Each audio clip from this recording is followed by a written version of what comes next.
Welcome to this week's edition of the MMA Analysis podcast. I am your host, Lance Fishel. Sorry about missing last week. Long story that I will not be telling on the podcast, but happy to be back this week. This is one of my favorite weeks of the year.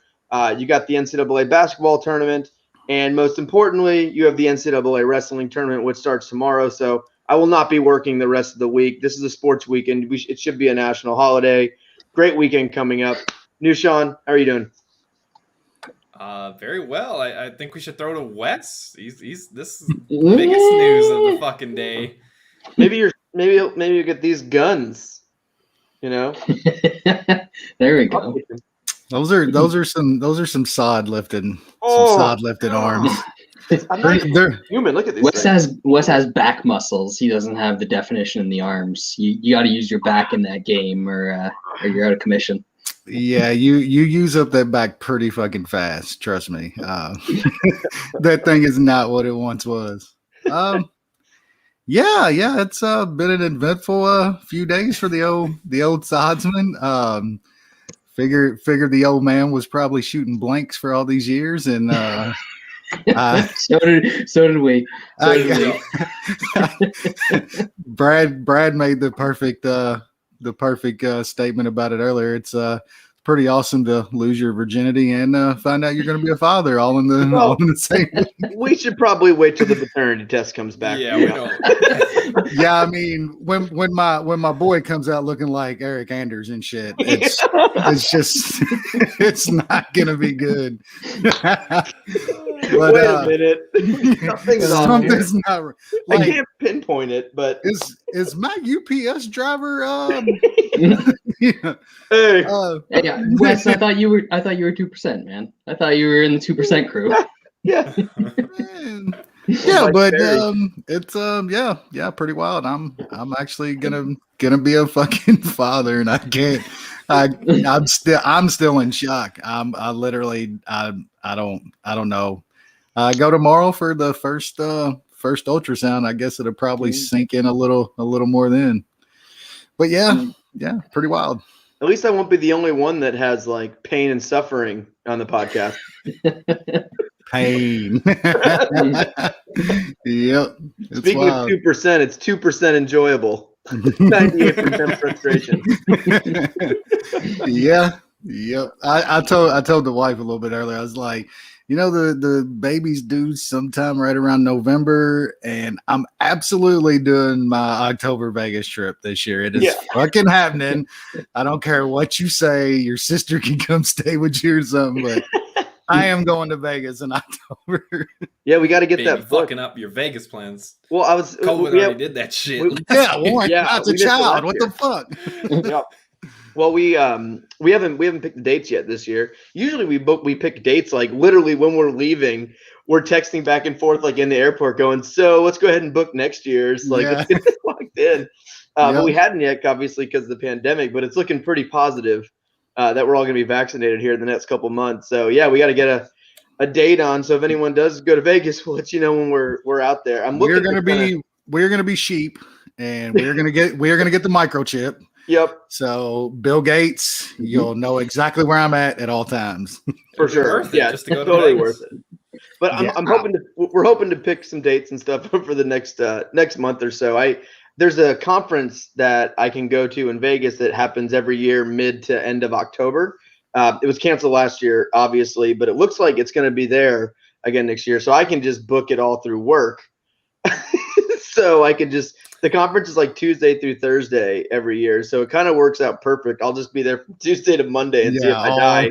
You'll find a way, Lance. You'll always find a way. That liver is gonna look like a shriveled up dill pickle by the time he walks out of Vegas. It's not, and Evan would probably be with me the whole time too, which he would be even worse, I would assume. So, if anyone from TSW is listening, let's go ahead and lock those conference dates in. Say that you're gonna happen so we can get this thing. It's one of the biggest conferences in the U.S. every year it's this technology conference that like everyone goes to. So hopefully we'll get that knocked out soon. But our boy Brad, Bro Hugs. What the? Oh, okay. I'm just reading comments. Bro Hugs on the worst losing streak I've ever seen. Sounds about right. I thought you were looking at the CBI bracket to see if Kentucky made it. My old boy, hand jobs for Ewoks on there had the I saw perfect that. thing. He's like, how you gonna explain to your kid like Kentucky used to make the tournament every year? Like, you motherfucker. That's too good. Too good.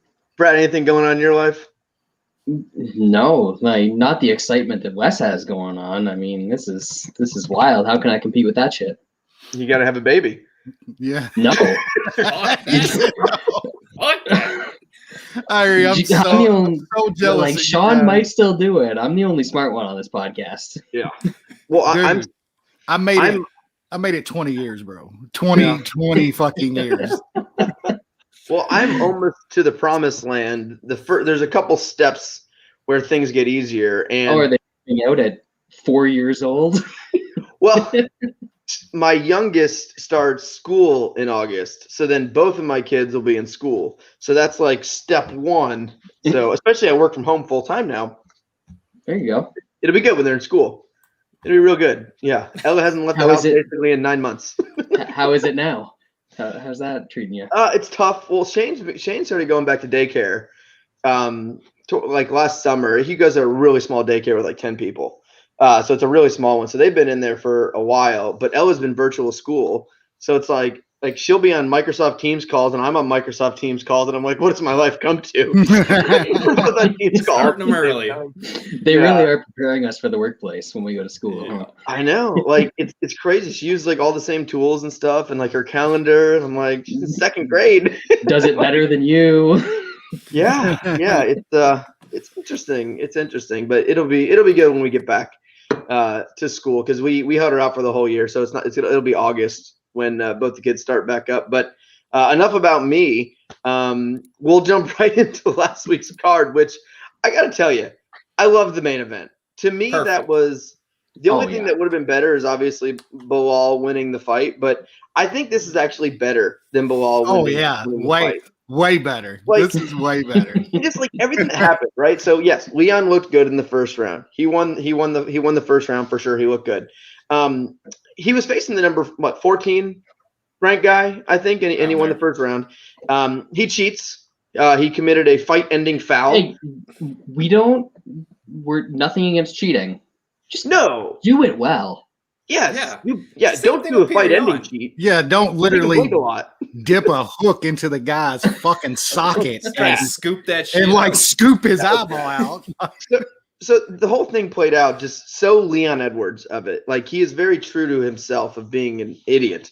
So he cheats. The fight is stopped because of him.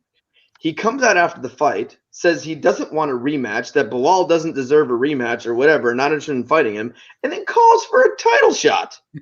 He hasn't won a fight in over 2 years. He won a round versus the number 14 ranked guy and then got the fight canceled because of him and was like, Usman, me and you, bro.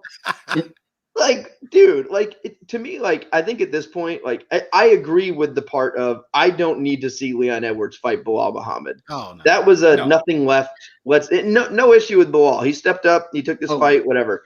But now I want to see Leon Edwards fight Belal Muhammad just Leon Edwards has to fight Belal Muhammad. Or let's think of a matchup where where Leon has no chance. He gets his ass kicked in front of a lot of people at that point, right? And he eliminates himself from the title shot. Colby Covington and Leon Edwards has to happen next. Because they're not going to give Colby enough money to take that fight. I mean, at this point, though, right? Like Colby, they just announced the Usman versus Masvidal fight, which no one cares about. But that was like chef's kiss good days after Leon Edwards does this shit. And they're like, fuck you, Leon. We're giving a guy he already beat the brakes off of another shot. So, to me, though, because I think Leon had a chance if he would have won this fight. It didn't happen like that. But Leon would have outpointed him and not got a title fight anyway, so I don't think that matters. But I think Colby was maybe waiting on the Usman fight, hoping he would get it, and that's why he maybe turned down Leon. But that fight's booked now with Masvidal, which no one cares about. I mean, that was the least competitive title fight of the year. Still went, 25 minutes because Usman. But at this point, Colby's got to fight somebody. So Colby's fighting Leon Edwards or he's fighting Gilbert Burns. Colby's a smart dude. Burns is way tougher fight. Leon's about the easiest stylistic fight Colby could possibly have in the UFC of anyone that's ranked. So I think that fight happens. I think they might do the Wonder Boy fight. Wonder Boy versus Edwards. As like a prelim? Pretty much. Like a curtain jerker? Man, that's a co-main event of a pay-per-view card. I stand by fuck him, make him fight Belal again. How? Or hold on. Hold out for the Khamzat fight. Oh, if I go ahead, fourth time's a charm, baby. Just go ahead and fight the GOAT. I mean, wait, how like I don't know if there's many dudes that are like, I think Leon Edwards is pretty good though. You know, all kidding aside and all the bullshit. I think the guy's got some skills, but a dude that's like that skilled and that highly ranked and stuff that literally has torpedoed everything and everything gone wrong for him over the past few years. Like there's fault. Mostly fault. A lot of it is, and then circumstance, and all the way even till last weekend. Like you said, he could have, the way that fight was going, he was going to put on a show, going to finish a pretty tough dude, and he still fouled his way out and fucked up every opportunity that he even had to get a title shot. That's Leon Edwards in a nutshell. He gets in his own way so much. The dude is a nobody. He needs to be fighting a lot to get his name out there and to make himself somebody. Nobody knows who he is. Look at our win streak. Nobody gives a fuck. No, they don't care about Leon Edwards. By the way, I don't know if you were catching Twitter on Saturday, but the Who nickname all over the place. Yeah, yeah, that's what I think I tweeted. That's I was like, it's pretty incredible all the little dumb fucking things that have spread into the MMA universe from this show. It's wild. There's no chance Leon Edwards doesn't know who I am at this point. I don't know who he is. I am. I'm just as big of a draw. But this guy though, and then like he's also, he seems like not a good person. Like he doesn't do anything that's horrifically bad, but like how he acted after that fight, he should have been overly apologetic. He should have been like, this is my bad. I will rematch you. That is the right thing to do. That would actually earn him some. He could have earned himself a couple. He has none. He won an easy fucking fight too. Then look how he acted after the whole Masvidal incident. Look how he was acting backstage towards Masvidal, and Masvidal's just like, "Fuck you, dude," and threw some hands at him. Like that's Leon Edwards. There's like one dude I think that I've seen on Twitter that actually has been a Leon Edwards stan, and he's jumped off now. Lou is done. He's even done with Leon Edwards. That guy's done. If Lou's off the boat, you're done, bro. It's over. I was gonna say we had a comment in the chat saying we're like a low impact virus. We're more transmissible than COVID. I will say that. He said, I mean that with the utmost respect. If you go back like 10 years ago, just like the Just Coast shirts and all that, and like all the nicknames over the years. We weren't so lazy. Like there wouldn't be any other MMA shows. There wouldn't be any other MMA websites. We would have just taken it all over. But or tries less than us. Nobody. Yep. Oh, so good. I did post maybe something, because we can go through the fight card pretty quick, but I did post something in the chat room, and I was talking to you guys earlier, where like most hateable fighter at this point, and it's been a tight race. And I mentioned the other day it was Masvidal, which talk about 0 to 60 with his career. Masvidal, Adesanya, Sean O'Malley, and Leon Edwards. I wouldn't agree with. Who do you hate the most of those four? Wouldn't agree with Izzy, because he's still. That's a Lance special right there. Yeah, that's a Lance Brad. That's a Lance Brad. He said he wants to fight John Jones. I mean, we all know that's dumb. I even called that. Excuses. That guy is soft. He is fucking Charmin soft. Everyone. Now let's go on. Now let's go on to the real contenders. But Jorge Masvidal, there is few that have just train wrecked their fucking popularity over a short amount of time. What's this title fight gonna do for him? He's gonna get fucking washed again, and then he will go to nothing. He will be absolutely nothing after this. Bold prediction: this next fight will be Jorge Masvidal's last fight in the UFC. He's gonna demand. I I was just gonna say, I don't know if it'll be the last fight, but he won't fight. His next fight won't be in the UFC. He's really gonna get paid to go box. I guarantee it. Guarantee it. He's gonna be a boxer. He's good. I'm not saying he is, but he's done made like that. That's what's so crazy about Jorge is that dude has become. He had such popularity that crossed over into other sports, other venues, and shit. I think he boxes for a check. That's going to happen. We're talking about boxing now. The guy's question. He's never going to be back to that level that he was at a couple years ago. No one likes him anymore. His charming thing is he's a cool guy, and you want to root for him. Now he sucks. The best possible ending for Masvidal is that he loses to Usman, he goes to Bellator, and then he can say he fought on Bellator's first card and their last card. Yeah, that's pretty cool. Can we get another inverted triangle on his dumb MAGA ass real quick?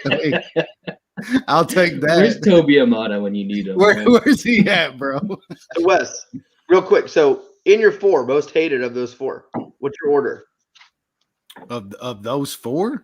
I mean, for me, Masvidal's up there because I really, really like the guy. And he did everything possible to completely derail his popularity. He's your most hated UFC fighter.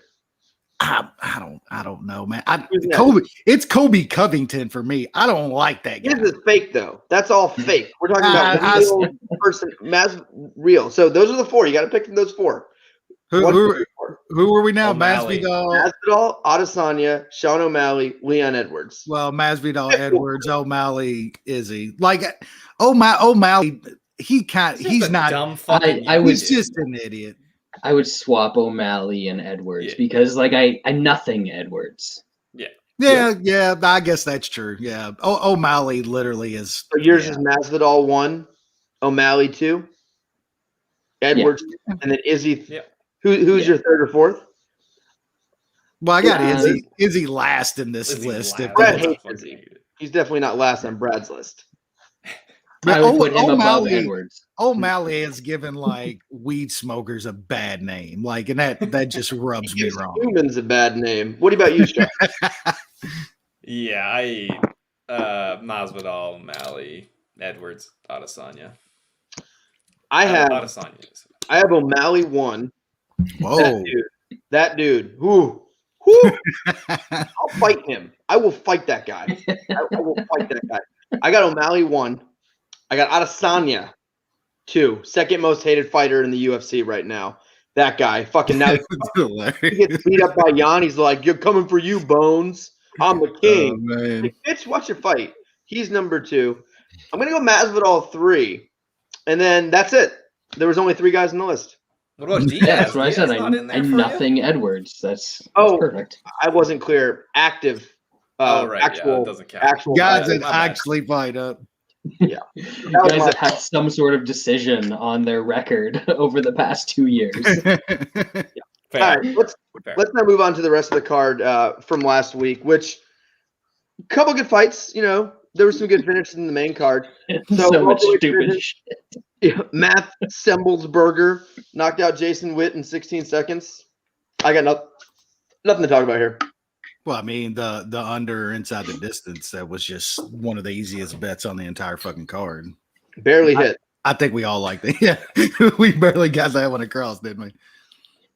All right. Yep. There's the women's fight. No. I don't recall this. We'll skip the next 2. Fair? Yep. So I will say, they are, so yeah.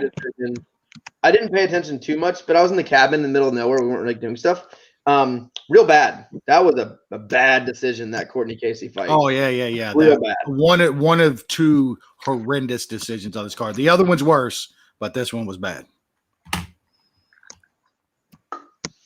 All right. So, bad decision. Nasrat defeated Rafa Garcia. Nasrat was good. Good start. But first of all, it's Rafa Garcia. And actually, I think after this performance, it's like 3/4 of a Garcia, because that was all right. Yeah, I want to see that dude back. I was worried. I was worried after that first, because I had Nasrat in a parlay, and I was a little worried. Nazareth against a really tough guy that nobody really knew about. I'm not sure he even really knew about on short notice. Nazareth looked good. He looked good in that fight. He looked good after the first. The first was a little rough. Well, I mean, from what I read, Hoffa was more a jiu-jitsu guy, and I thought he outstruck Nazareth that first round. So it's short notice fight, feeling a guy out. Like he kind of, I wasn't worried, but yeah, I thought that was a pretty good fight. All right, next up, bantamweight division, Aniyaya by easy, so fucking easy. Did you guys play Inside the Distance or sub on that? Both. Inside. Yeah, I took some both. I had sub. I almost played round one. That fight, like, yeah. That there was only one way that fight was going. I was pretty shocking the line on sub there. It really was. It was funny. Like in the first round, the second round, like I couldn't believe it took so long. Like literally, the guy was like, "Arm triangle me." Yeah, he was. Take me down. Triangle me. Yeah. I forget who was. One of the announcers was like, he keeps putting his arm over here. He was gifting him it. Like, all right, so just go on the other side. Yep. He didn't. There's a thing that, like, if you haven't done jiu-jitsu, people don't realize that just like striking, there's a strong side and a weak side. So, like, all those times in the first round, he was on the weak side, and then the one time he got there in the second round, it was on the other side, and it was a wrap. Yep. So, Aniyaya wins, never beats good guys, but he does what he's supposed to. All right.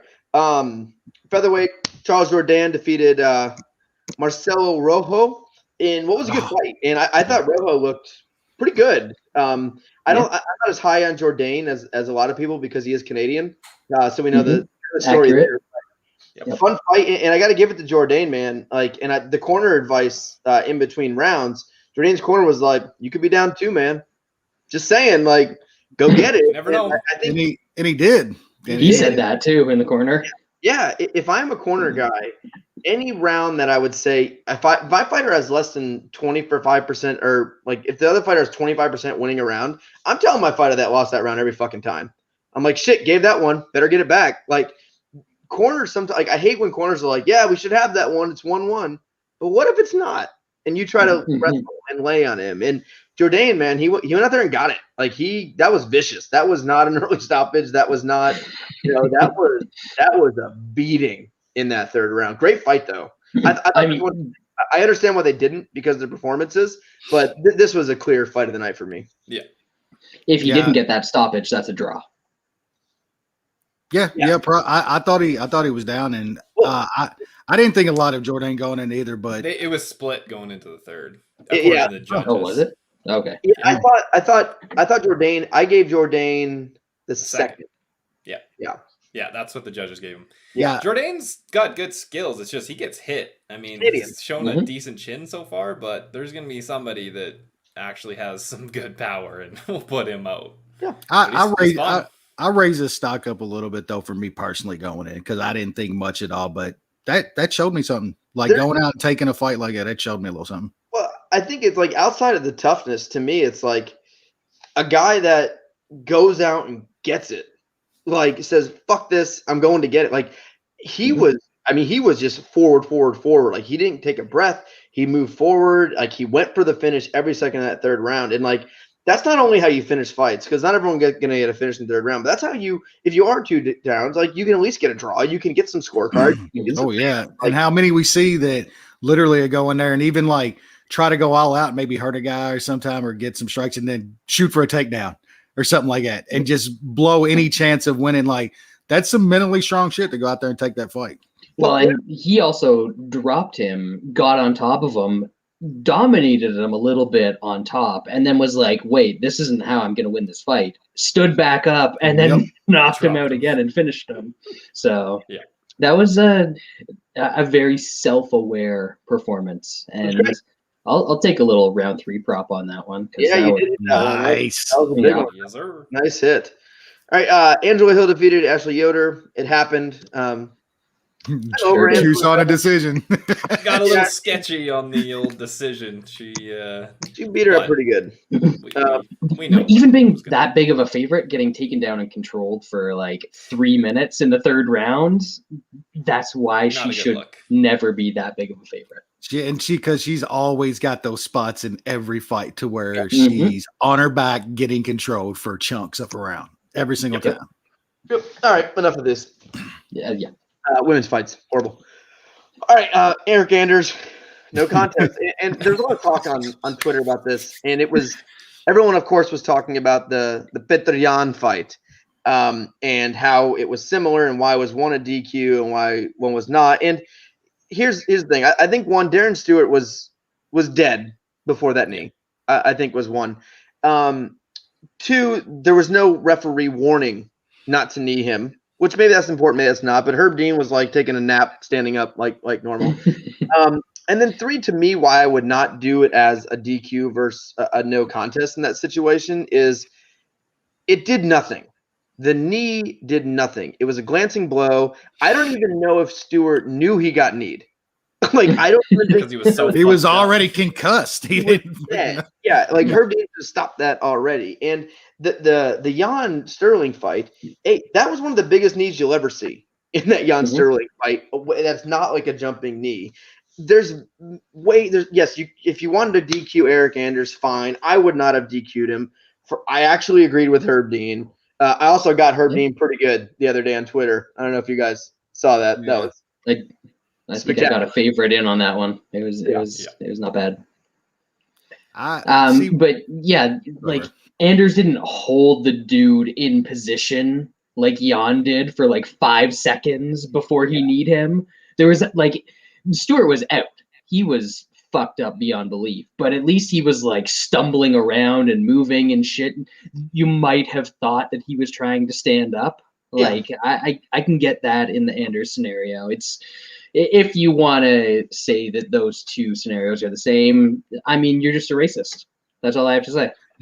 Still dumb as fuck. Yeah, me. Oh, absolutely. One, I want total consistency in this sport. It's never going to happen. Nope. I wouldn't have argued if Anders got DQ'd there. I would have, but I wouldn't have done it because to me it was, if you want to compare those two situations specifically, it's just total intent. Like Anders is in the middle of having a guy stumbling around on the cage. He's throwing so many strikes. He slips a small fucking knee in there that's not doing anything. Yeah. Petr-Yan literally stared at Aljo down on the mat. Don't do it. Yeah. Don't do it. With enough time to look at his corner and be like, hey guys, should I strike him illegally on the ground? And then blast his ass. Those are two completely different situations. And I think the other thing I look at too, and maybe this isn't in the rule book, I don't know, I'm not some nerdy MMA guy, was the altering of the fight. The one knee was fight ending. That was a fight ending knee. The other one was a glancing blow. Fight should have already been over. Yeah.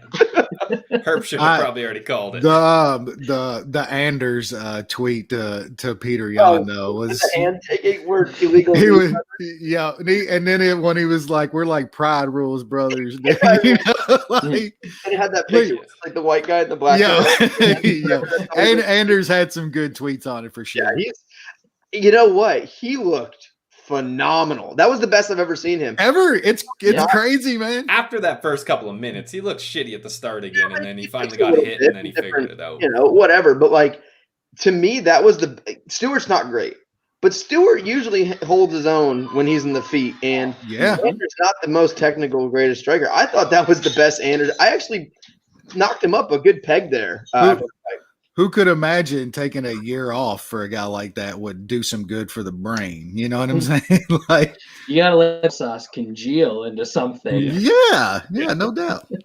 Yep. All right, let's keep it going here. We could probably talk about these next 4 fights. We'll go quick on this one with the complaining that we're about to do. Flyweight division, Nikolai defeated Manel Kape. I thought this was a robbery, and as you guys know, I am not one to throw robbery around. Sean bet one side. You can see his head shaking. I didn't bet either. What Sean said. Less than anyone, I never call robbery. I give Wes shit every time he cries robbery, and I tell him to stop being a baby. It might be once a quarter that I say anything robbery. There is no way you can score that third round for Nikolai. It was he might have outstroked him the first couple minutes, and then the last couple minutes it was Kape kind of taking over, landing more strikes, and then he throws damage, the biggest shots of the round, huge knee to the head, knee to the body, finishes it up. Impossible. The MMA media, which I know you guys make fun of or whatever, but it's still human beings that watch the fight. It was 28.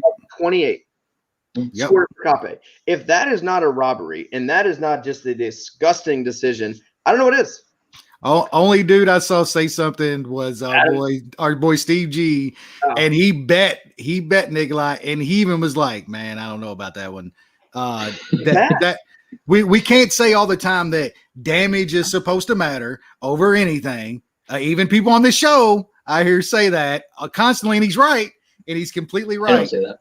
He landed the damage in that third round. That is until then. It was a coin flip until it was not. It was. I didn't watch it live. You didn't watch it at all. I did watch it. I watched it earlier today.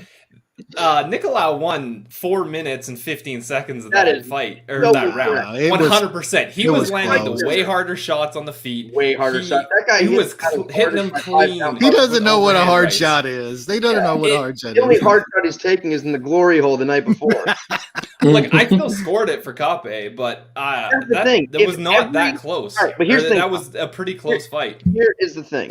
It was. You scored it for Kape. Everyone on earth scored it for Kape. You cannot find a single person that scored it for Nikolai. Close or not, it was clear. It was clear Kape. You cannot find a single human on earth that scored it for Nikolai. So how can you not say it's a real? That should never happen. You found two of them on fight night. I think the one big thing is, I know. Here's the thing. I think we're used to judges getting swayed by end of the round stuff because that's Kape hit him with the more damaging. He was throwing more volume, and he landed the late stuff. So everybody thinks that he's going to win that round.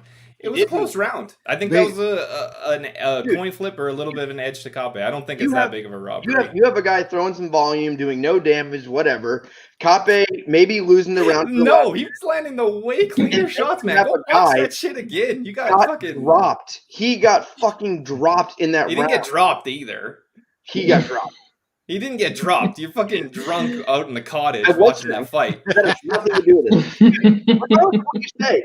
You could ask 100 people who watched that fight who won the fight, and if 100 of them said Kape, how can you not say that's a robbery? If 100% of the world said this guy won and they gave it to the other guy, how can you say that's not? That is the death of fucking. That's why I think it was too. It's close round. Close round. I scored it the same way as you. I thought it was close.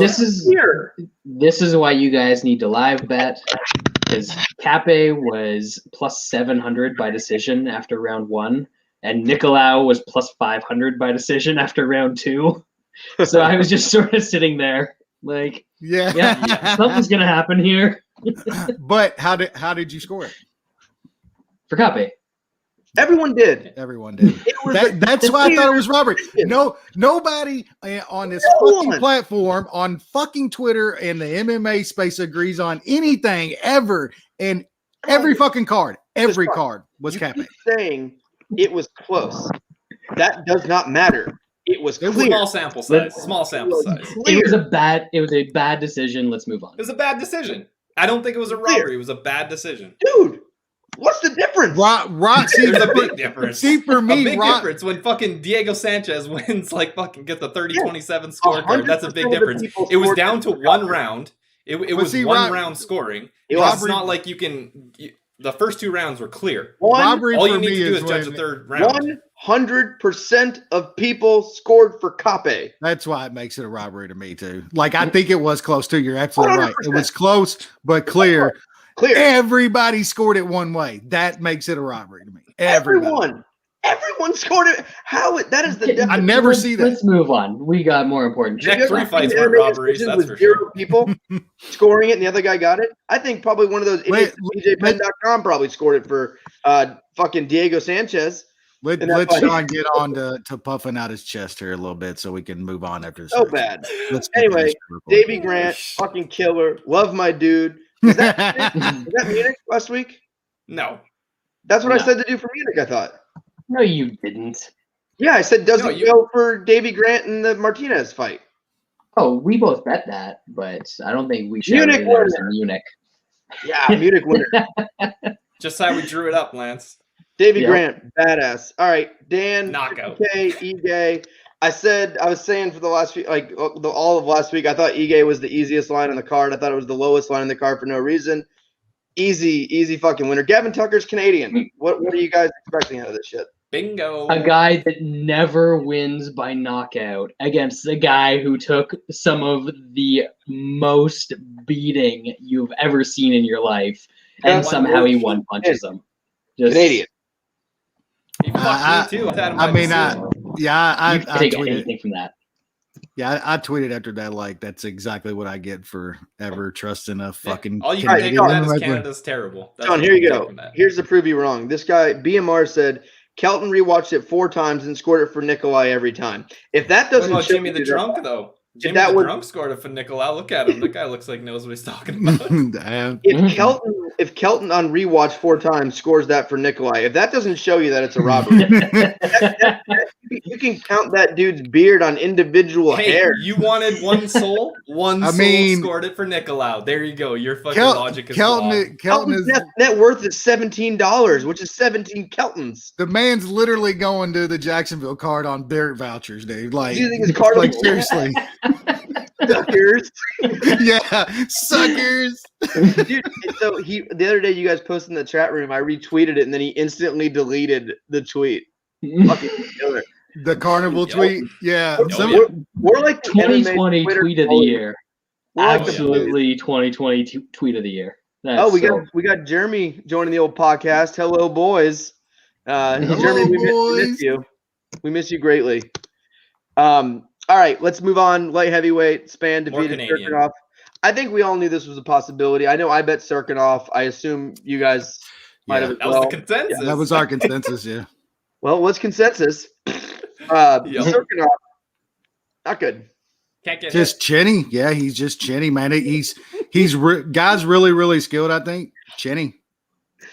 Kelton doesn't make bad decision. Anyone want to go on a cruise to the Jacksonville? I got some vouchers and shit. I got some fucking Coors Light 24-ounce can vouchers for you. Okay, I got these vouchers. Who's in? Let's go, baby. All right, that'll do it for suckers.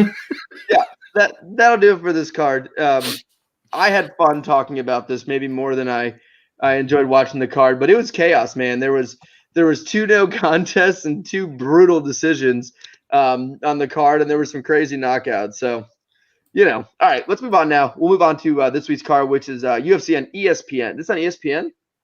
Yep, big ESPN. Oh. Hold on, how? What do you mean, how? It's fucking on there.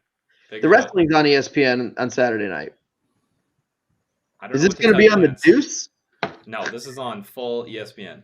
Let me Google this. Maybe it's after the wrestling. I'll figure this out. You sure they don't have lacrosse on big ESPN on Saturday night? That I am sure. No, different thing. I'm pulling it up as we talk. All right, so we're like 6 in a row, something like that. We're doing all right. We're doing all right. Hater. Oh, Shane wants to say hi on the podcast. Oh, there he is. Spider-Man on. That's a superstar right there. This is Spider-Man. He's scared. Hey, hi there. You've met Wes. You've definitely met Wes before. Yeah, he does remember me. Come on, you got. He's getting big quick, man. I know. Look how giant he is. It's a good thing he doesn't look like you either. Yeah. Yes, that is definitely a good thing. He needs nothing of Lance's but the forearms. That's it. He's not here yet. He'll get there. All right, let's kick this bad boy off. Jeremy. I guess we'll start off with this heavyweight fight. What Germ say? Yeah, that's true. That's true. He scored it for Nikolai, like Nishan. Yeah. All right, let's start off heavyweight division. I don't know where this fight is in the card, but I'm going by the old Wikipedia, which just has it as announced. And this is the worst fight in the card, so let's assume it's here. Tuivasa versus Harry Hunsucker. Handsucker? Cumsucker? No, I don't think is. That's it. Hold on. All right, what time is the main card start? Oh my God, Lance! Am I really gonna have to look this up? You're really struggling with the technology. So the wrestling is at 7. So I assume the UFC will go on after the wrestling. Figured it out. You sure about that? Yes. I got nothing on this fight. Tuivasa is terrible. Is there a line yet? No, there's no line on this card or on this fight yet, so I really don't care. Yep. I'll pick the shoey guy. Sweet. What? Yeah, I don't even see a line or anything on this yet, but I probably won't have anything on this. You gotta pick Tuivasa over the Harry Cumsucker though. Yeah. Yes, you do. Old Main Harry card starts at 10 p.m. That's what Brad's roommates in college called him. That's right. Old Harry Cumsucker. Can we just pour one out for the incredible meat slapping festival we missed in Tuivasa and Don't Ale Maze? The hometown guy. I was gonna bet on that fight. That's just I had plus 200 on him in that fight. analysis. Like, okay, it's not Francis and Stipe. It's not like a prime rib against a nice aged top sirloin. It was more like 2 pieces of those pre-packaged bologna just slapping together. That's what was going to happen in that fight. I had to think of something aged, so I had to go there. But yeah, man, this fight sucks, and the Harry Cumsucker, he's I guess this is where dreams come true. I didn't think I would be able to reference him on more than one MMA analysis podcast, and here we are. I got nothing. There's no line yet, so unless something's weird, I think Tuivasa wins this fight and probably finishes him. But first round, whatever. All right, let's go to the flyweight division. JP, is it Bays? Buys. I think it's Bays. I'm gonna go with Bays. This Bruno Gustavo de Silva.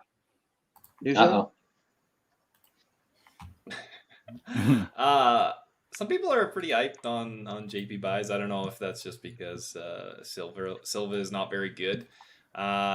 People need to remember he's still South African. That is pretty sketchy to have money on, but he probably wins here. I think he's the younger, better guy, but I don't want to have money on him. Yeah. All right, Wes. Yeah, South African, but he's American. He's over here in American now. I think he's with an American girl. He's but not he's bad, by the way. Not. An interview today. She was not bad. I mean, you could be Tim Elliott with an MMA chick, or you could be JP Buys with an MMA chick. I'll leave it at that. But yeah, he's training over at a really hot gym now in Fortis, getting in reps with some really good fighters. And I mean, looking back a little bit, that loss to Joby Sanchez on Contender Series was not great, but he's looked decent since then. Went to some smaller orgs, beat an okay younger guy over in LFA. But man, he's fighting a dude that is just not very good. So I mean, at this price, I know it's getting a little bit juicy up at like minus 140 or so, but I think you got to take a small shot with buys here just on potential against a guy that I think is pretty fucking shitty. So I'm going to take a little bit of buys in this spot. Brad, how did Bruno Silva get another fight in the UFC? They all want to fight. They all got to fight. I have no idea. He signed a 4-fight contract for like 2 and 2. That's the only explanation for this one. He's 3, right? But one was a no contest. Yeah, he's 0-3. He got subbed by Khalid Taha. And that's the one that ended up being no contest. I'm trying not to react to the comment in the chat right now. I'm going to leave that for Lance. But in terms of this fight, God damn. Man, the dude that lost, JP Buys, losing against Joby Sanchez, he was like 20 or 21 when he lost that fight. Hold a whole lot of stock into that. He's an aggressive grappler. He's fun. I think after he comes out and just wears Bruno Silva out, I'm not sure if he's going to sub him or TKO him, but he's going to stop him somehow. I kind of think it's going to be a third round. I saw that we might be getting around plus 1,000 on that, so might take a little stab there once my better books for rounds open up. But I think that Buys gets it done, and then I want to see him fight Jimmy Flick after that, because that would be fun as hell. Competitive.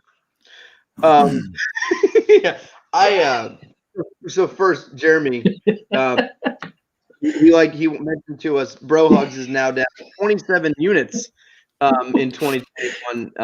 Buy his package. Him and Ben are starting up a website. No, get his fight break. Get his inside scoop fight breakdowns. MMA fighters. No, you got to hire him to do the training camp breakdown. He's got to break down your opponent, baby. Yeah, yep. It's so good. It's funny. So best fight picks. Like weirdly enough, no one's probably ever said this. Like he really wants to be Luka in every way, and it cracks me up. We started the podcast trying to do fighter breakdowns, going tout, selling picks. It's very funny. He's like the broken down 1972 car of what Luka did when he was gambling MMA and kind of selling stuff and doing all that. But that dude, he's smelly. Something else. He said he's smelly. Gets sponsored by Manscaped. He's a big deal. Like dirty bong bags. I mean, what do you want from this guy? And somehow the facial hair keeps getting worse. I don't know what he does to be.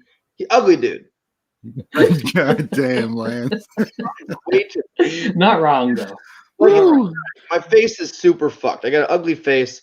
What can I do to draw less attention to how ugly I am? Chin strap. A normal person is like, well, I'll get a beard going. I'll get a big beard. And he's like, well, what if I shave right here and all two caterpillars? So it looks like someone just drew a Sharpie across my face. Crawling away from my nose.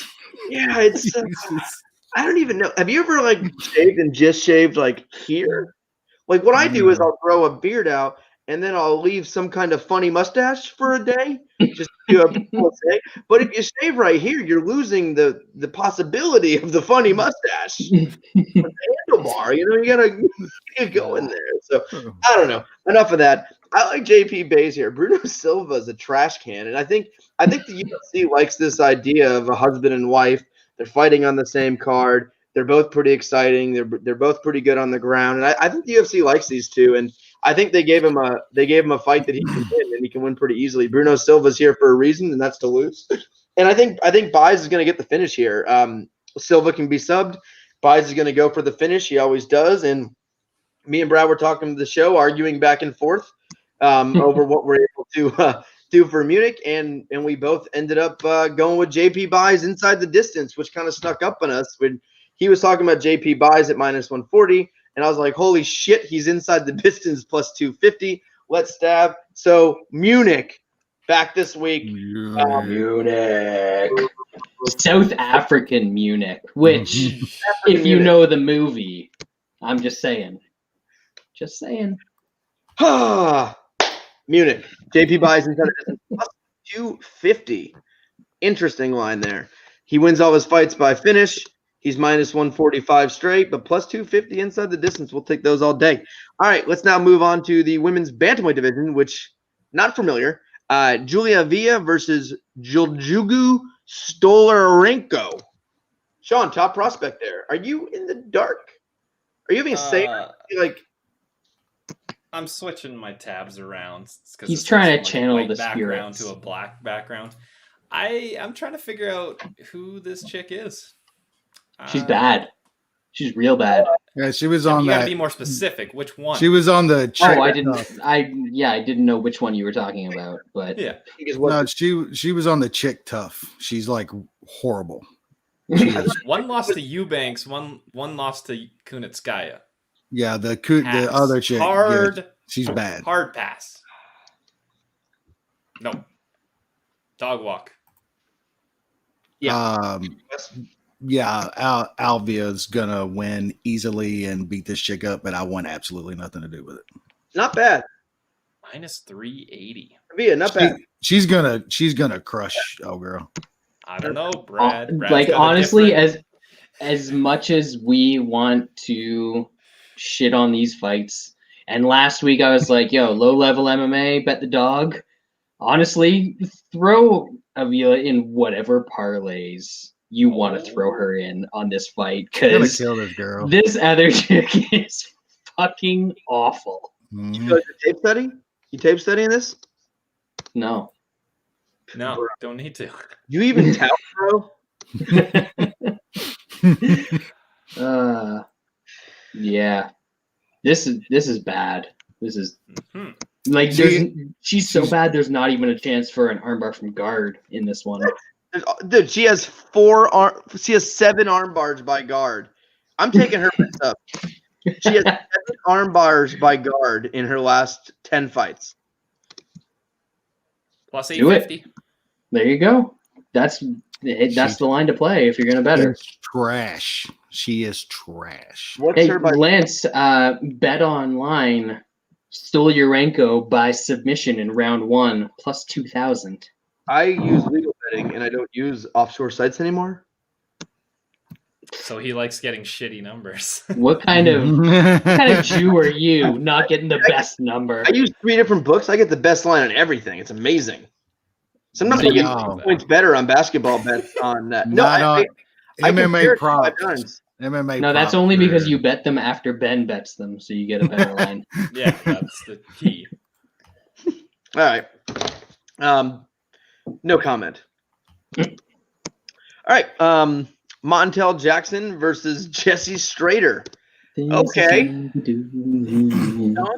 Those are people. Imagine going up against March Madness, everything else, and being like, this is the card. This is the card we're going to put on ESPN. Maybe that's why this is the card. They know they're taking an L, so that's a smart business decision. They put on fights. Then they the main card is hilariously bad. Besides the main event.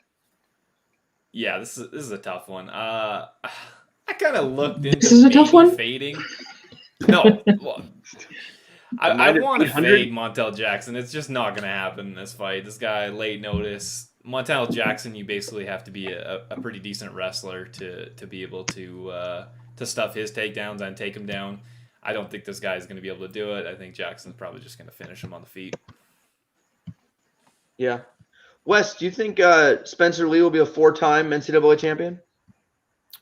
I will say yes, since you're just asking that question about a dude winning 4 NCAA championships. His name sounds white enough that he can do it. Yep. He does wrestle at Iowa. Yeah, he's going to do it. He's going to do it. Spencer Lee, man, he is. So, Gabe, have you guys heard of Gable Stevenson? Stevenson, possibly. So Gable mentioned in an interview the other day that he wants to go into the UFC and then go to WWE afterwards, and he's real good heavyweight, probably top 5 in the UFC without even throwing a punch. When are we going to see the dude that was real good a couple years ago when I was down there? We watched the tournament that went into MMA. Ain't it a Bo something? Yeah. Bo Nickel. Yeah, he's training at AKA, I believe. Yeah. So he's not wrestling. So there's 2 guys that, 3 guys, a couple from Penn State, but the big ones are Bo Nickel from Penn State, he's one of the most brutal top wrestlers you can ever watch. He's fucking just mean and angry. He's big fucking dude, super good on top. He's training at AKA already, but he's going to be he's top in his weight class, so he'll be in the Olympics first. So a lot of these guys are going to be in the Olympics this year, and then they're going to go full time. The other guy who's the number 1 guy is Kyle Snyder. Yeah. Kyle Snyder's already been training with DC over the last couple of years, so he's going to be just a maniac, just an athlete. So they kind of, with the Olympics getting pushed back, they're still waiting on the Olympics, huh? Yeah, so the Olympics, this year's Olympics. Now, Kyle Snyder, like, I don't see, after this one, I don't see Kyle Snyder waiting another 4 years to do another Olympic run, or Bo Nickel or any of those guys. So those two for sure. And then there's another guy named Anthony Cesaro. Yeah, I've heard of him too. Beast. He's not even, I believe he's not even going into the trying out for the Olympics because Gable would just. So I think he's going straight into MMA, and he's already training. He was training with Bo Nickel and other guys. There was someone they were training with. I don't know if it was Usman or someone. They were already training with some champs and stuff like that. So a lot of good guys coming out. And there's a guy this year. His name is Logan Massa, a guy from Michigan. Not the greatest wrestler of all time, but steady All-American who's already said he's going to be going into MMA. So a lot of guys coming up. But I wish a guy like Spencer Lee would do it. He's a fucking crazy, mean motherfucker. But we'll see. The Iowa guys don't end up fighting for some reason because if you know Iowa wrestling, they're known as like hard-headed, mean, brutal ground fighters. Or wrestlers, but none of them for some reason ever go into MMA. So, yeah, that's my breakdown of the fight. Yep. Was it on me, Montel Jackson? Yep. Yeah, pretty much what Sean said. You're looking for a future fade on Montel Jackson. Probably not sure he's just what everybody thought he was going to be. At least me, anyway. I was hyping him up a couple years ago. Maybe he can still get there, but this definitely ain't the guy. I think Montel Jackson wins this easy. Brad? Yeah, probably Montel Jackson early. I guess if you want to try and get some plus money on him, he's got a little bit of a sneaky front headlock sub game. Might snatch one of those, and I think that's like plus 400, plus 500, something like that. So if you want to get some plus money on a minus 700, minus 800 guy, that's probably your angle. Jeremy's so bad with computers, he can't even figure out how to paste a link in this thing. I'll show you some Excel and some other stuff after this. Really give you a crash course in technology. I think Jackson's going to win this fight. I don't know who the fuck Jesse Strader is. All right, let's move on. Middleweight division. We have Trevin Giles taking on Roman Dolidze Anyway, interesting fight for a prelim. Nushan? Yeah, should be all right. Roman Doolittle. I wasn't that impressed with him in his 2 UFC fights. I mean, he beat a Bragimov who's literally just a corpse. Anybody who fights him. Didn't he rape somebody or something? I read or something like that. I don't know. He's probably he half of sounds them. About right. Dana White gave him nuts. With his skills, he must have had a weapon because I don't think he's taking somebody down or anything like that. I thought Trevin Giles looked all right against Bavon Lewis. I liked his finishing instincts. He kind of seems like he's turned a bit of a corner. I know he's kind of threw away some fights and had some close fights with some guys that he shouldn't have in the past, but I think this is a close fight. I threw a unit on Giles at plus 125. Dolidze is coming down to 185 for the first time in his career. We'll see how that's going to go for him. I think Giles can stuff some takedowns and win the stand-up. Fucking Jeremy. Brad? Wes, do you want to go first? Oh, sorry. Jeremy's comments are throwing me off in the chat. First my ass Mikey, then my wife. No, my too far, Lance. You're fucking bullying again. There's my ice maker, then my wife. Yeah, I agree a lot with what Sean said here. I mean, Doolittle going split decision with John Allen, beating the corpse of fucking Bragimov. Like, come on, dude. And he's a fave over a guy that's been in some legitimate fights in the UFC. Like Sean said, it's been kind of flaky in the past and giving some away. But I mean, he's got 2, decent wins. I know he looked like death late against Krause and shit, but that's a tough guy. That's a guy that's way better than anybody that Doolittle has fought in his entire life. So plus money on Giles here. Yeah, I mean, I'll take a little bit. Just prove me wrong, Mr. Doolittle. Brad? There's a couple things that I kind of like in this fight. First of all, over 1.5 is only minus 170, which I thought was kind of crazy here. Stay away from the 2.5 though, because as soon as the clock hits round 3, Trevin Giles could throw a fight away like nobody's business. So the other thing I'm looking at is Doolittle round 3 is like plus 1,000, maybe. But I think the more likely thing is Giles by decision is up over plus 300. He's not going to stop this dude that's coming down from light heavyweight. He might win some rounds against him. He might pick up a decision. So I could see that decision prop plus 300, but I don't see how you bet Giles any other way here. So instead of the money line, I'd definitely be on that. Yeah, I agree with most of what you guys said. I do worry that Giles could possibly get taken down, get weighed on a little bit. I don't think either gas tank is very good on this fight. So I think, especially going down for Roman. So if Giles does his normal third round fade, cardio issues, I think he's dealing with a guy that's probably going to have some similar issues to him. So, I favor Roman in this slightly. I'm not one that's really going to take, a stab at this one. How perfect is that? We were making fun of the ice maker. Helene is using the ice maker. Don't start bullying her, Lance. I swear to God. I think she did it on purpose there. Kick her out. Get out. Yeah. So I do like Roman in this fight to win. I'm not laying juice in this fight. I do think he wins a decision. I think it's pretty close, back and forth. I think we see a very sloppy third round, and I could see either guy going on top, but I do favor Roman slightly, but not going to touch this one. I think the line is right here. All right, so let's hold on, timeout. I closed the wrong window. Giles decision plus 300 is right up your alley, huh, Lance? I don't do that. I don't bet. Doesn't do that. I don't bet over. Lance doesn't like to make money. I'm not a fan. Not a fan of that. All right, let's move on now to a pretty good fight for a prelim, probably in the wrong spot on the card. Leonardo Santos versus Grant Dawson at lightweight. You, Sean? If I lose money to a 41-year-old Leonardo Santos, I could deal with it. The dude somehow pulls a rabbit out of his hat just time after time. Dawson is the much better fighter overall, younger, faster. He should be able to get him down. I think he can sub him on the ground. I think he can do all right in the stand-up. He is going up to lightweight, which he fought all his pre-UFC fights at lightweight, but then he dropped down for the Contender Series to feather, and then now he's been struggling to make that weight. Now he's back at 155.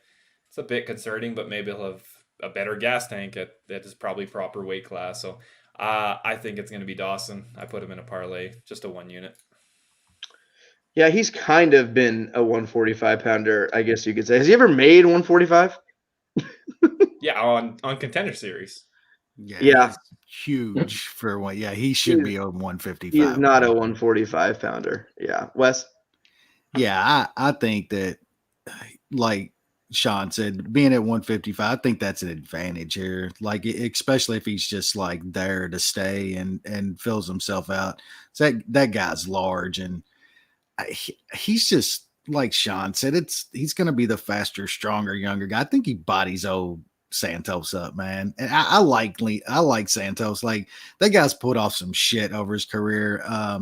Fighting like once every 2 years, coming back, getting a win over some hyped up guy over and over. I don't think this is the spot anymore for Santos to do that. I'm like Sean. If he gets me again, he gets me. I think this is the toughest guy he's going to have over the past few years to try to pull some shit off on. And I just think Dawson's too good at this point to get caught in something stupid. So the line's actually coming down. So I guess Brad's got the he's DMing dudes and shit, telling them get on Santos because that line's dropping and it's under 200. And that's crazy to me. I'm going to wait a little longer because for some reason people seem to be betting Santos, but I'll be on Grant Dawson in this fight for sure.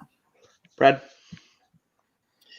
Yeah, you guys are crazy. You got this boring ginger featherweight coming up to take on the voodoo god, Leo Santos. This dude just shows up every Every once in a blue moon, he just shows up. He appears out of nowhere. He smokes a dude.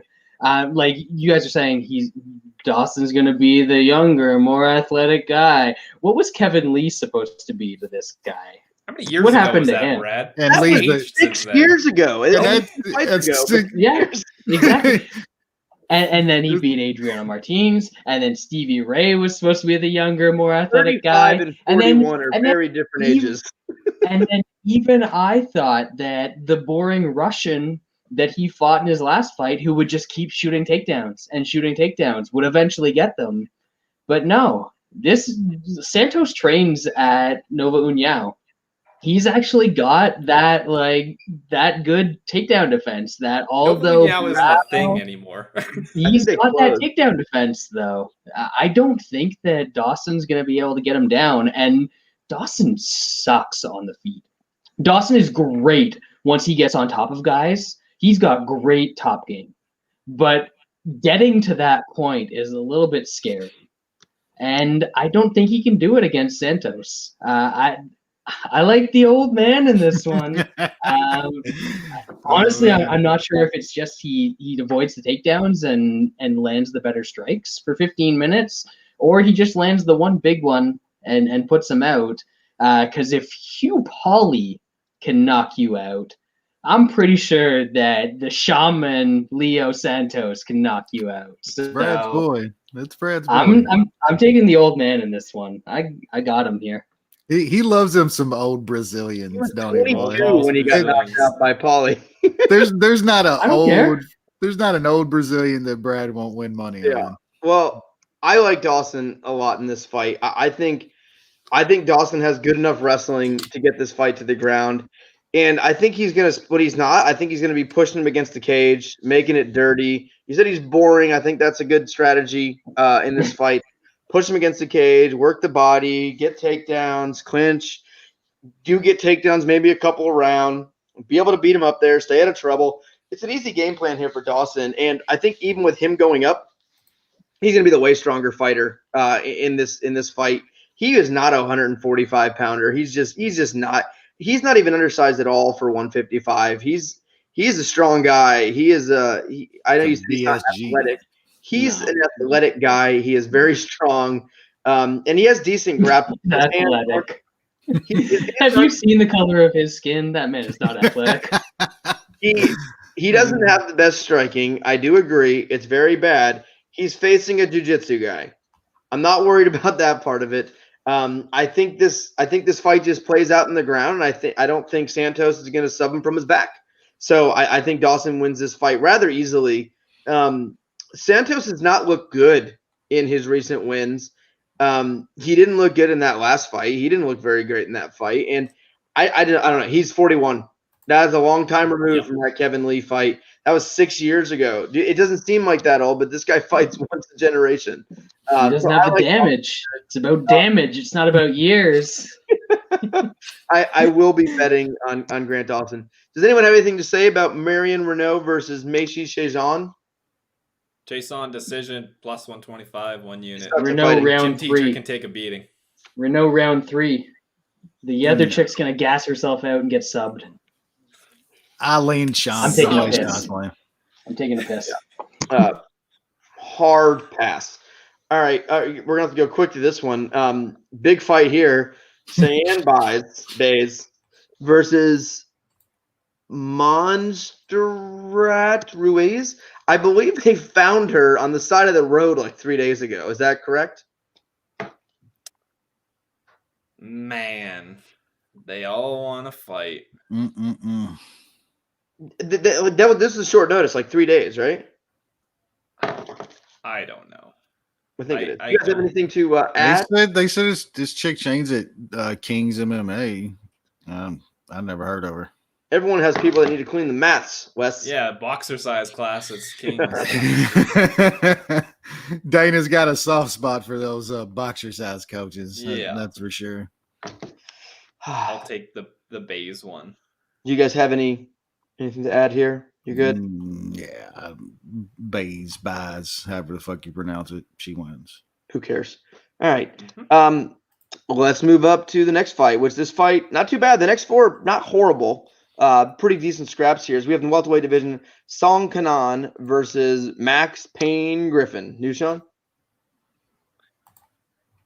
Yeah, Max Griffin is still not that good. I know he got a finish last time out. The guy he was fighting turns out not that good.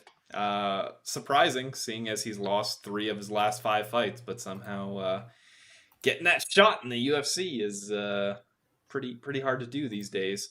Song Kenan is I mean, we know what the deal is. He's got big power in his hands. I think he can hit Max Griffin. It is concerning if Griffin kind of grinds him against the fence or takes him down. Griffin's not a big wrestler, but against Kenan, he could probably get him down. I just took a small shot on Song Kenan at inside the distance plus 415 for half a unit. Wes? Yeah, pretty much agree with a lot of what Sean said. I like Song in this spot. It is kind of sketchy that I don't know. Griffin looks good for early chunks in a fight, and you do kind of worry that he could maybe get a takedown and hold Song and maybe get around. But man, you're talking about a guy that gets very flaky and fucking all over the place the later fight goes, and that's fucking Griffin. And I kind of like Song inside the distance as well. I think that's a pretty big price still at this point. So I haven't bet it yet, but if I put any money on it, I'll probably take Song inside the distance. Brad? I can't believe that you guys already bypassed Cheyenne buys and Mount Sarah Ruiz. We did. That's disrespectful. We went through So quick. disrespectful. You got to get the buys low, sell high parlay at plus 115. Yeah, this one's. I mean, Song's going to knock him out, or Max Griffin's going to win a decision. That's what's going to happen. So, like, you would take Song at inside is plus 375. I don't think there's a TKO line out that's better than that right now, which is kind of weird. Or you can take Griffin by decision. I don't know what that prop is, but I don't see him finishing this guy. I'm just based on the numbers, I'm leaning more towards Song to get that stoppage. Griffin decision, I'm looking it up now. It's only plus 120. So you know me. I like plus 375 a whole lot more than I like plus 120. So that's probably what I'd look at. Yeah, I like Song here as well. I don't think Matt Griffin, despite a really cool nickname, is very good. I think to win this fight, he's just going to have to stay safe as much as humanly possible. I think he's going to look for clinch work against the cage, try to get takedowns. His wrestling is just not very good. He doesn't have very good wrestling. He's not able to stay on top very well, even when he gets takedowns in the fights he does have to wrestle in. And I think Song just has, he has decent hands. He's not the most technical striker, but he does have good power. He does throw. And I like Song in this fight. I unlike Brad, we talked earlier, I think he can win a decision, unlike Brad. I think he could outstrike him for 15 minutes and win a decision that way. But I also think he has a good chance at catching him, putting him out. Song's finished most of his fights. He does have good finishing ability. He actually had 6 subs, which I found impossible. Those don't count. They're on the China. China tap to subs. Tap to strikes. Like, I saw that and I was like, 6 subs? Like, I don't know. He doesn't do that. But I think the Wuhan regional circuit. That's where those subs came from. That's big. That's a big one there. But I do like Song here. He looks decent. I don't know. He's a Chinese fighter, and his wins are pretty much versus the worst fighters that you could possibly ever put together on a resume. So we'll see. I think as the underdog, though, it's worth a stab here. All right, let's now move on to the bantamweight division of Adrian Yanez versus Gustavo Lopez. Dushon? Gotta be honest, don't have much here. I think Adrian Yanez is the better fighter. but who knows? I think he probably wins, but I didn't look much into this fight. Hopefully it's fun to watch. I got nothing here. Wes? Yeah, I kind of feel the same way. I think Yanez is probably the better guy at this point. Had a really nice knockout his last time out. I just don't know with enough about Gustavo here. And do you really got knocked out by Andre Ewell like 2 years ago? And do you really want to lay over 200 on fucking straight Yanez? KO, out cold, Andre Ewell? All right, Yanez should be minus 500 then. I feel like if you put your hands behind your back and let Ewell take his best shot, he still would not put you out. And this dude went night. It's not good. It's not good. I'm gonna pick Yanez, but yeah, I'm gonna pass on this fight totally. Brad? Yeah, this fight is two guys that either get a first round finish or they go to competitive decisions. So Lopez is definitely the more finishable of the two. So I think you have to favor Yanez a little bit, but man, this getting up to plus 200 is a bit much. So I'm not sure at this point that I'm going to take a little punt on Lopez, but if it keeps climbing, I might have to get there. But the most likely scenario is Yanez stops him in the first round. I like Yanez. I don't know. There just seems to be something about this kid. I like his striking. I like his. I don't know. He's looked the part when I've seen him fight. I haven't seen him fade. I don't know if he's a world beater or anything like that, but he's looked really good. His striking is pretty good. He has pretty decent kicks, pretty decent power. And I like him in this fight. I think Lopez is real bad. I think he's real bad, and I think this is a guy who looks like a pretty decent prospect. Still coming up, still new in the UFC versus a trash can. Is that fair? Plain and simple. It works. Sometimes it's just that easy. Yep. Sometimes it is that easy. So I might be playing Yanez. I don't know. Let's now move up to the lightweight division, and Gregor Gillespie is back from his year-and-a-half vacation, fishing, whatever. Just a fishing trip, Just a regular time off. That's how long it takes to go fishing. This is very much a story to me of what could have been. And usually when we say that, it's due to injuries, it's due to fluke stuff or camps, whatever. This dude just does not enjoy going to fights. He's just not a fan of fighting. He thinks he can fight once a year and make a living off it, and he's content with that, which sucks because skill set wise, this guy's pretty damn good. But we have Gregor Gillespie taking on Brad Riddell, who is not very good. You, Sean? City kickboxing, though, man. Gets you hyped up. Hey, Brad Riddell is the best fighter out of shitty kickboxing. It's not even close to being true. 100%. What the fuck he's talking about. 100%. 1,000% wrong. Dude. At least when he gets taken down, he can stand back up. I mean, we'll see about that on Saturday. Your anime porn god, Izzy. He gets taken down, and he's just like, "Oh my god, what do I do?" What's happening? Izzy's fighting, and then look who fucking Brad Riddell is fighting. We're gonna see how good Brad Riddell gets up on Saturday night. Yeah. I faded him last time. Just small shot on Alex de Silva. Alex de Silva had a lot of success in that first round, gassed out. I think Gregor's going to have even more success, and he's not going to gas out. He's going to take him down a lot, keep top control, and do damage from top.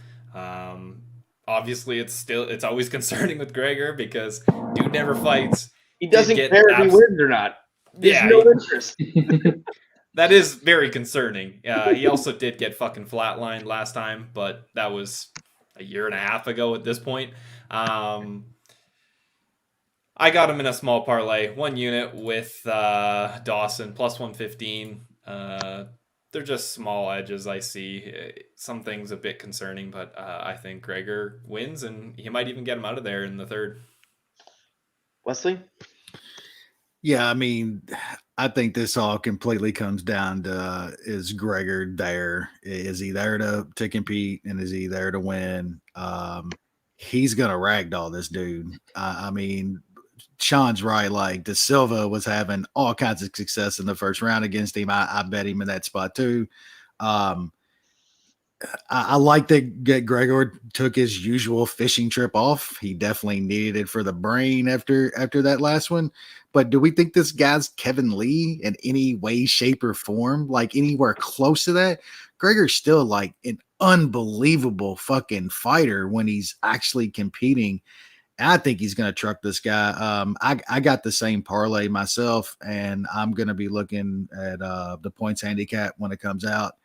If Gregor doesn't get this guy there, I think this is easily some 30-27s or maybe some 10-8s in there as well. He's going to have just crazy amounts of time on top doing damage. We know Gregor at least works when he gets on top, so I like him in this spot to bounce back.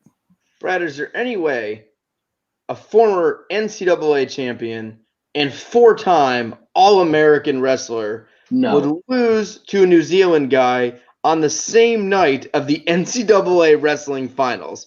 Is that possible?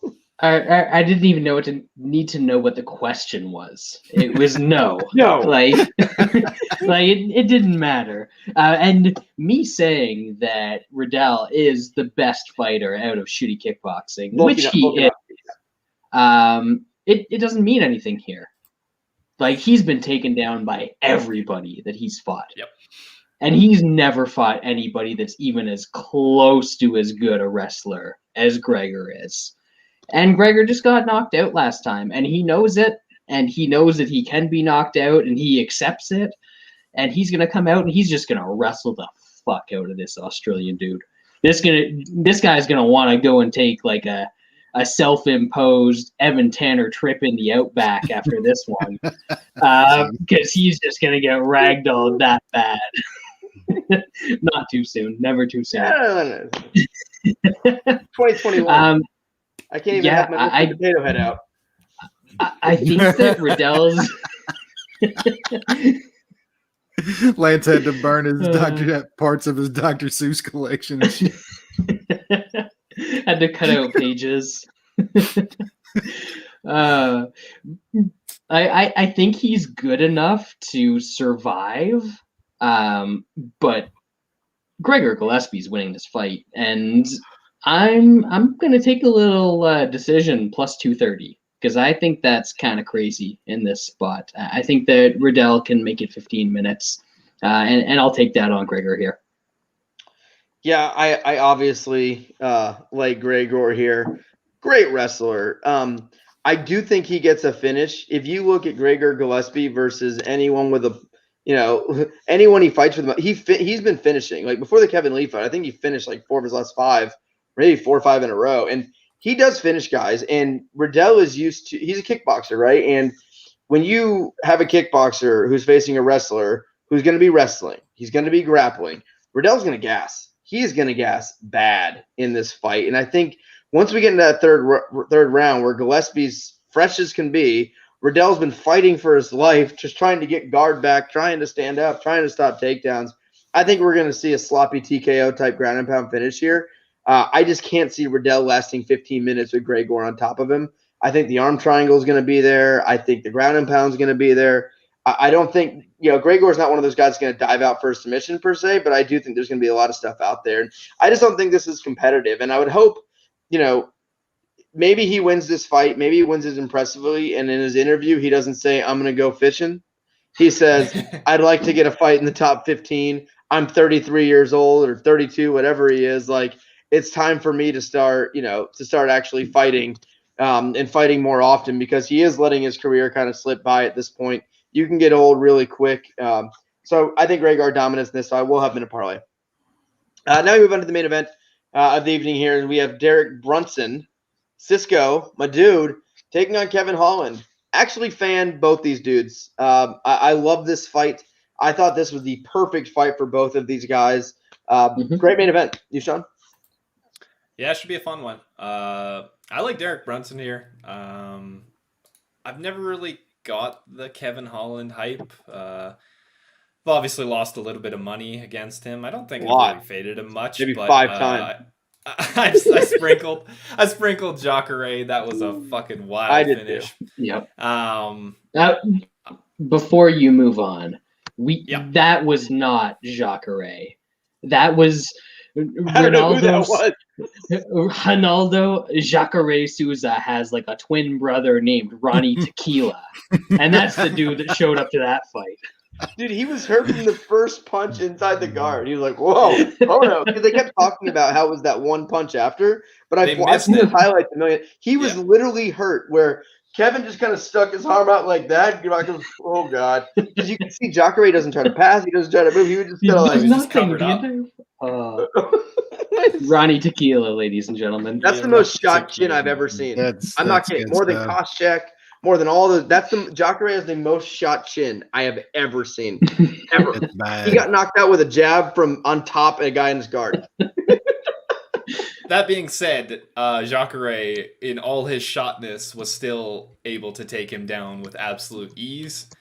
I think Brunson can implement that game plan. Brunson seems to kind of turn a corner since he got absolutely crushed by Izzy. He got memed. That's what he did. Yeah, he got fucking memed. He got memed to death. The Theodore fight wasn't great, but the Heinisch fight, he showed really good fight IQ. The Shabazian fight, where everybody kind of wrote him off, he fought a very, very smart game plan. I think he does that here. He's still an unbelievable wrestler. He's got a lot of athleticism. I think he gets a finish here on the ground. I don't know if he grabs a sub or it's ground and pound, but I think later in the fight, Kevin Holland's going to be gassed and Brunson's going to take him out. So I got 2 units on Brunson at plus 150, and I took a half a unit on inside the distance at plus 315 or 317. Wes? Yeah, I mean, I really couldn't agree too much more. I like Brunson in this spot. I like Kevin Holland, but I don't think he's what everybody thinks he is. I mean, remember this guy going life and death with Darren Stewart? The dude just got demolished by Eric Anders. This guy just said in the chat, Dixon, he said Holland made Darren Stewart look like an NCAA All-American. That's what I'm saying, dude. We just watched that, especially that third round. I mean, he was lucky to survive that third round against Darren fucking Stewart. Brunson, he turned a corner there at some time. I mean, that guy gave me so much joy on Twitter for so fucking long. The memes. I mean, at one point he was Todd Duffy striking and shit. I mean, straight arm out, windmill and shit. That was Derek Brunson a few years ago. The Whitaker fight was unbelievable. And I don't. His fight IQ is definitely way better. He's fighting guys and doing what he should do to win fights. And I mean, like Sean said, like, you think Kevin Holland is stopping takedowns in this fight? Absolutely not. Like, he's going on his back. And Brunson isn't Jacare at this point. I think he's going to do work on top. We just need a smart game plan out of Derek Brunson in this fight, and I think he fucks Kevin Holland up. So I'm on the plus 150 quite a bit, and I'll probably go with a little inside the distance as well. That's a pretty nice line. Bradley? Yeah, we've seen a couple examples of the COVID hype. Munir Lazez. Who's that? There was another dude that we saw recently, that same sort of thing, where he beat a couple of shitbags during 2020 when nobody was fighting. And there is no better example of that than Kevin Holland. He beat Fluffy Hernandez, like, sure. Black belt killer. Yeah, exactly. Joaquin Buckley, who could throw punches from 3 inches away from Kevin Holland and not hit him. His arms are so fucking short. Lost to Darren Stewart and got a split decision in a spot where I faded him. Charlie Ontiveros, and then, as we've already discussed, Jacare. The ghost. Ronnie The ghost of Jacare. Ronnie Tequila. Ronnie Tequila. Or George said Jacardo Seraris.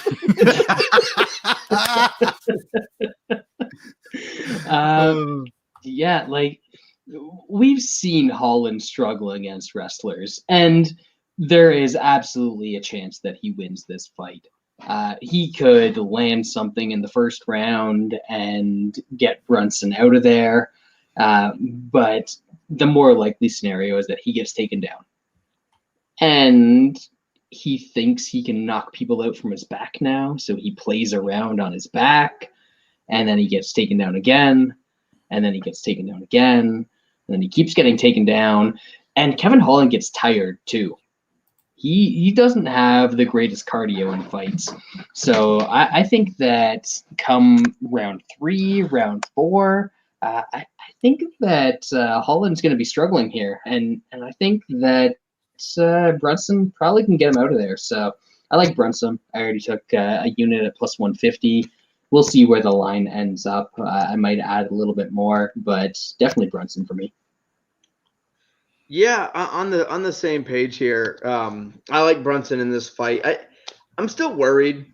I'm worried about this fight. I'm gonna take it. It's gonna be my biggest bet probably. You're getting, to me, the better overall fighter, the better, stylistically it works out for Brunson at a decent sized plus number. But there's obviously a lot of things that you got to worry about when you're betting on Derek Brunson. One, he's stupid. He's really stupid. He does stupid stuff. Yes, he was. It's been a while. I think he's smartened up. This is the up. fight, though. This it's a big fight. This is a dangerous guy, right? And I know Edmund was, but he's a little punk kid who trains for Ronda Rousey, whatever. It doesn't count, right? This is a tough fight. This is a dangerous guy. Holland's dangerous everywhere. You can't nap on Kevin Holland. Like he's dangerous everywhere, and I think we can admit that. He might be a little hyped, but that's a dangerous fighter. One, are we worried that Brunson's gonna bang with him? We worried he's gonna bang. He could bang. We know that, right? Brunson could not wrestle at first, get caught with something, comes flying in. Definitely a possibility. Does he get lazy on top? Does he get swept? Does he get subbed? Who knows? It's Brunson. I don't think that. I think the first one can happen. He can get caught. I don't think he gets subbed from on top. Probably not, but it's Brunson. You got to worry about this shit. But I do think Brunson has put himself in a position. He has this new camp. He's doing the right thing. He's getting old.